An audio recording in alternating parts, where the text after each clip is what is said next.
aí, pessoal, tudo certo? Bem-vindos a mais um vídeo e hoje eu queria falar um pouco sobre transações em banco de dados. Bom, então aqui sem muita enrolação, né? O que é uma transação? Transação é como se fosse um pacote de operações que eu estou fazendo e se todas as operações de fato forem concluídas com sucesso, aí sim eu vou aplicar elas no meu banco de dados de forma permanentemente, né? Que eu vou dar o que a gente chama de commit. Caso alguma dessas operações dentro do meu pacote, né, dentro da minha transação falhe, eu faço que é um rollback, que é eu paro de executar, eu não vou executar as outras operações daqui para frente, e todas que eu já executei eu vou desfazer. Então é o jeito que a gente tem para ter consistência dentro do nosso banco de dados, né? Então, por exemplo, né? O exemplo mais clássico é operações bancárias, onde eu estou mexendo com dinheiro. Então, se eu estou fazendo uma transferência da minha conta para a conta do fulano, o que eu tenho que fazer no banco, né? Eu tenho que descontar o dinheiro da minha conta e somar esse dinheiro dentro da conta do fulano. Só que aqui qual que é a questão, né? Se eu descontar o dinheiro da minha conta e falhar, eu preciso devolver o dinheiro para minha conta, porque o fulano não recebeu o dinheiro. E sem a transação a gente não consegue fazer isso de um jeito muito fácil, né? A transação ela garante isso. Se eu tirei o dinheiro da minha conta, antes de enviar para o fulano, antes de completar a minha transação, falhou, o dinheiro volta para minha conta. O dado nunca saiu de lá. Ele desfaz, ele dá o rollback. Então a transação é muito usada para esse tipo de operação, né? Eu quero ter uma garantia maior que tudo vai ser executado. Caso contrário, nada vai ser executado, né? Bom, enfim, o exemplo de banco ele é o mais clássico, né? Porque é muito claro de ver, né? Você desconta o dinheiro e se você não mandou o dinheiro para outra pessoa, você deveria devolver, né? Então ele faz muito sentido para esse tipo de operação. Para a gente usar isso no código é bem simples, na verdade. A gente começa uma transação e a gente encerra uma transação. Isso pensando em SQL, né? Mas normalmente a gente não precisa mexer diretamente com SQL, porque se a gente está programando, a gente sempre vai estar usando uma API, alguma biblioteca externa, né? Então aqui a gente tem um projeto, né, bem simples para a gente poder brincar aqui um pouco com transações. O projeto que eu acabei de criar aqui, ele é um projeto em Express, né? A gente basicamente só tem uma rota, que é um post, para poder fazer uma transferência de uma conta para outra. E toda vez que ele sobe aqui, ele cria para mim duas contas, né? Só para a gente poder testar. Reseta o banco de dados e cria duas contas. Então, uma conta que vai começar com R$ 1.000 e a outra que vai começar com R$ 50. Então, beleza. A gente pode vir aqui agora e implementar ela, né? Só que para a gente poder ver como que está o banco de dados, só tem uma tabela, né? Que é uma tabela de contas mesmo, onde ela basicamente só tem o ID e o valor, tá? Então eu tenho a conta 1 com o ID com R$ 1.000 e a conta 2 com R$ 50. Beleza? Então, como que a gente pode implementar aqui essa lógica, né? Então, o que eu vou fazer? Eu vou vir aqui no account, eu vou encontrar uma conta pelo ID, né? Então, from, que é o ID da minha conta, const from account. E eu preciso dar aqui uma wait, né? Para ser uma operação assíncrona. E agora eu vou ver se eu tenho dinheiro para tirar da minha conta, né? Então, from account, ponto, amount. Se ele for menor do que o amount que eu quero transferir, eu vou estourar um erro, né? Então, throw new error, amount too high, pode ser.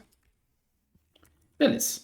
Então, se eu não tiver o valor dentro da minha conta para transferir, eu estouro um erro, né? Eu falo que esse valor é muito alto. Então, agora eu vou, de fato, atualizar a minha conta. Eu poderia vir aqui, né, e colocar um from account, ponto, amount, menos igual amount, né? E dar um from account.save. Mas eu vou fazer aqui um pouco diferente. Funcionaria igual, tá? É meio diferente. A única questão é que se a gente fizer a conta aqui, a gente vai ter que lidar com valores fracionados dentro do JavaScript, né? Eu já tem um vídeo explicando o problema de fazer operações com números fracionados, né? O link tá aqui no card, se você quiser ver. É um vídeo bem bacana e bem útil para esse tipo de situação.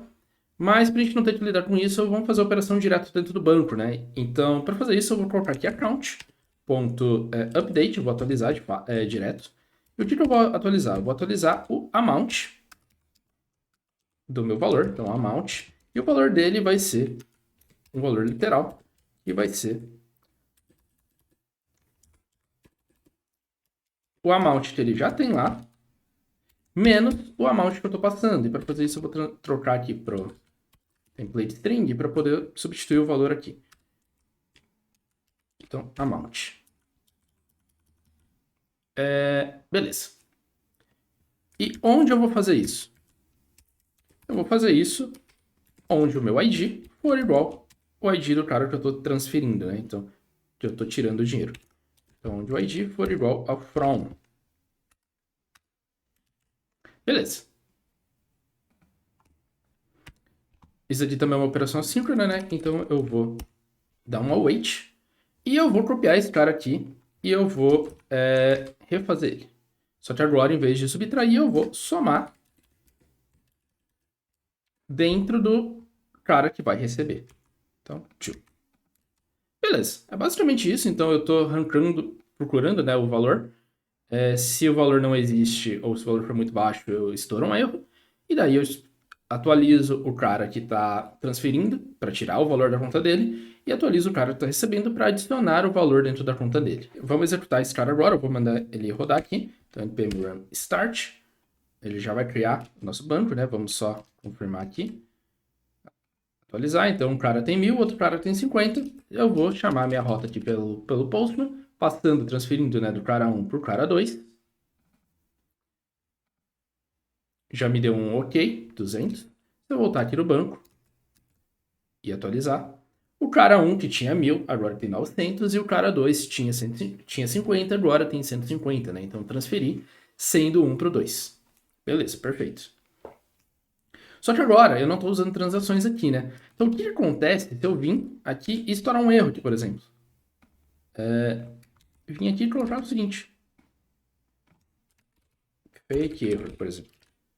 Aqui o meu editor ele vai arrancar, porque ele sabe que o código ali não vai ser chamado. Então eu vou colocar um if aqui, só para a gente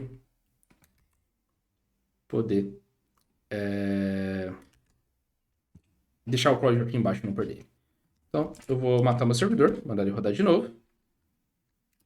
Agora, se eu executar, ó, ele me deu uma mensagem, fake error.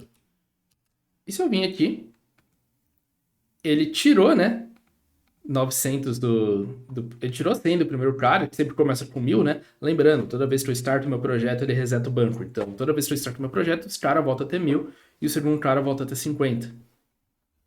Só que, como no meu código, ele atualiza o primeiro cara para depois estourar um erro, ele tirou 100 do primeiro cara. Mas ele não botou 100 do segundo. Esse 100 reais foi perdido, ele não existe mais. Então, esse é o problema clássico de transações, né? Se a gente tem um erro entre as operações, a gente tem que desfazer tudo. Como que a gente transforma esse nosso código aqui em transação? Dentro do Sequelize, né, que é a biblioteca que eu estou usando, funciona da seguinte forma. Eu crio aqui uma transação e, independente da biblioteca que você está usando, vai ter uma forma de fazer isso, tá? E geralmente elas são bem parecidas, mas a ideia é envolver todo mundo dentro da mesma transação. Esse cara aqui, nossa, ele até bugou, né? No caso do Sequelize, vai me devolver qual transação eu estou fazendo e eu preciso passar explicitamente para todo mundo aqui e eles fazem parte dessa transação. Então aqui no Find by ID eu passo mais um parâmetro passando a transação. Aqui dentro desse cara eu boto aqui como segundo dentro desse mesmo objeto e a mesma coisa aqui embaixo. Matar aqui e rodar de novo meu projeto. Ó, mesmo código, né? A única coisa que mudou é que eu adicionei uma transação em volta deles e passei todas as operações para dentro dessa transação. Se eu mandar executar, ele me devolveu aqui, ok, porque eu preciso retornar, né, essa transação para ele poder pegar os erros lá fora. Então, beleza. Agora sim. Me devolveu, né, o fake error. Teve a falha, de fato. E se eu vim aqui e atualizar o meu banco, vocês podem ver que o dinheiro mudou, não mudou, né? O primeiro cara, ele ainda tá com 1000 e o segundo cara ainda tá com 50. Então, ele atualizou o cara, de fato, né, para 900, só que como ele teve um erro dentro de uma transação, ele desfez todas as alterações que ele teve lá. Então, aqui a gente até consegue ver, né? Ele pegou o cara com a ID1, que é o cara do From, ele atualizou, né, o valor, tirando 100 reais da conta dele, só que teve um erro, ele deu um rollback. O rollback é justamente desfazer tudo que está acontecendo. Se eu não tiver esse erro, aqui, mandar ele atualizar o servidor aqui de novo, né? E eu mandar executar, ó, ele me deu OK. Aqui nas operações, ele seleciona o primeiro cara, né, que a gente usa para ver se ele tem o dinheiro para transferir. Ele subtrai da conta dele e ele adiciona na conta do outro. E daí ele dá o commit. O commit ele fala, beleza, ó, essa transação foi completa, não precisa pode aplicar todas as operações sem medo, porque tá tudo foi sucesso.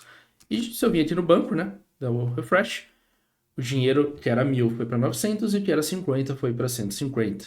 Então, basicamente, a transação funciona dessa forma, né? Como eu falei, isso depende um pouco de como você está usando de linguagem para linguagem, mas por baixo eles vão usar esse STL aqui, né? Eles vão começar um begin transaction, quando eles terminarem eles vão dar um commit. Se qualquer coisa acontecer ali no meio, vai ter um rollback. É basicamente isso. Aqui só para deixar um pouco mais completo, né? Óbvio, código de exemplo, tem várias coisinhas que a gente pode ir melhorando aqui, né? Mas uma outra coisa que a gente poderia fazer é a gente pegar esse from account que a gente está pegando via um find e colocar aqui um lock. Então, um lock true, por exemplo. Tem outras opções que a gente pode passar dentro do lock, mas um true aqui já resolveria. Que é basicamente o que é o lock. Eu tô falando, ó, eu peguei essa operação aqui, esse cara vai ser usado para as outras operações dentro da minha transação, então ninguém mais pode pegar esse valor. Então, eu tô pegando esse valor, né, nesse momento, para ver se ele tem dinheiro suficiente para poder tirar a conta. O que acontece se eu tiver fazendo outra operação com o mesmo cara na mesma hora? Eu posso pegar os dois na mesma hora, os dois vão ter dinheiro, só que eu tiro o dinheiro uma vez e quando eu for tentar tirar do outro, esse dinheiro já não vai estar lá, porque eu já tirei em outra operação. O lock ele não deixa isso acontecer. Ele fala, ó, eu peguei, eu vou usar. Se alguém mais quiser usar esse cara, vai ter que esperar eu terminar e cuspir o resultado final dele, vai ter que esperar essa transação terminar, para daí sim você poder ter o resultado. É uma forma extra de consistência, né? Então o lock ele serve para isso, né? Para a gente poder pegar esse dado e garantir que só a gente está acessando esse dado dentro desse período de tempo, né? Tem algumas formas específicas de lock, falar, só a gente vai poder pegar esse dado e fazer qualquer coisa com ele. Eu posso fazer, ó, outras pessoas podem ler esse dado, mas não podem atualizar. Enfim, é para evitar esse tipo de conflito. Mas beleza, a ideia do vídeo era essa, era mostrar problemas das transações, né, e como a gente consegue resolver. No caso aqui a gente está usando o Sequelize, né, porque ele dá uma API um pouco mais e deixa a gente controlar um pouco mais manualmente as coisas, né? Então fica um pouco mais fácil de mostrar. Mas outras bibliotecas, né? O Prisma, TypeORM, enfim, qualquer outra coisa, em Java também, né? O Hibernation, enfim, qualquer outra biblioteca vai te dar suporte a transações, porque transações são nativas do SQL, né? Por baixo ele sempre vai estar fazendo esses comandos, né? Começando uma transação, comitando ela no final, ou eventualmente dando um rollback, né? Então, é isso. O vídeo vai ficando por aqui. Obrigado a todos que assistiram. Não se esqueçam de comentar, deixar o seu joinha e até a próxima. Fui!